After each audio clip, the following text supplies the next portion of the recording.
Hi guys, welcome back to my channel. Today I'm going to show you how you can create wave patterns for your designs in Canva.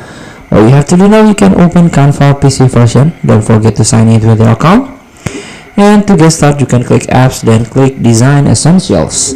Now you can scroll down and try to find Can Wave. Beautiful wave patterns. So create captivating wave patterns to use in your designs.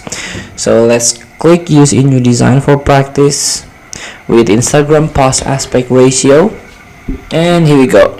So you can choose solid, gradient, or line. So let's start with the gradient.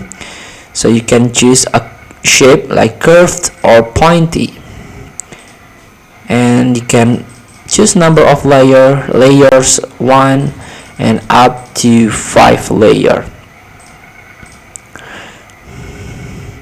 And the color, so you can choose the gradient color, this one for example, and this is the second one,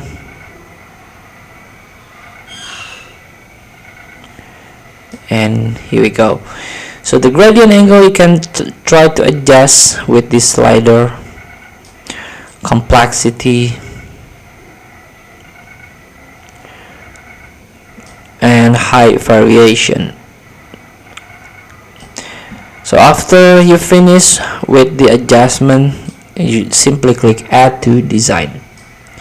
So here we go. Feel free to try to add wave patterns to your design. Thank you for watching. Don't forget to comment, like, and subscribe, and click the next button below. See you in the next video.